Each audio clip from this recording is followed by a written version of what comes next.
ఇంకా మా అక్క నేను ఎంత బాధపడుతూ అడిగినా సరే ఆళ్ళు కొంచెం గూడా కనికరం చూపిచ్చలేదు. పోస్ట్‌మార్టం అయితే చేయకొనైతే పంపించనన్నారు.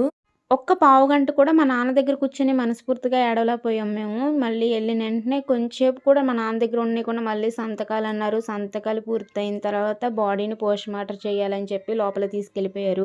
ఇంక మా చిన్నాన్నయితే పోస్ట్‌మార్టం చేసేపాటికి కొంచెం టైం పట్టిద్దంటున్నారు కదమ్మా! మీరైతే ఎళ్ళిపోండి. మేమైతే తీసుకొనొస్తాము. ఇంకా చాలామంది మా నాన్నోళ్ళ, చిన్నాన్నలు ఆళ్ళందరూ ఉన్నారనమాట. ఇంక అక్కడైతే ఇంక మా అమ్మేపోళ్ళు ఎవ్వరూ రాలేదు. ఇంక మా నాన్నయ్యపోళ్ళు మాత్రమే ఉన్నారు. ఇంక నాన్నతోనే వస్తాను చిన్నాన్న నేనెళ్ళనంటే, నాన్న నువ్వు చూడలేవమ్మా అలాగా వద్దు వద్దని చెప్పి బలవంతంగా అయితే పంపించేశారు. ఇంక నాన్న అక్కడుండంగానే మా నాన్నని కొంచెం అన్నా మొహం అంతా చూడగలిగాను. ఇంకా ఇంటికొచ్చిన తర్వాత మా నాన్నని ఇంటికి తీసుకొచ్చేపాటికి నైట్ 7 అయిపోయింది. వ్యానొచ్చి ఇంటి ముందు ఆగంగానే గబగబా బయటికి పరిగెత్తుకుంటొచ్చాను. నా చిన్నతనంలో మా నాన్న పని నుంచి ఎప్పుడొస్తాడా అని ఎదురు చూసి మా నాన్న రాంగానే అలా పరిగెత్తుకుంటూ బయటకొచ్చేదాన్ని. నిజంగా మా నాన్న చూడటానికి అలా ఎళ్తానని అనుకోలేదు.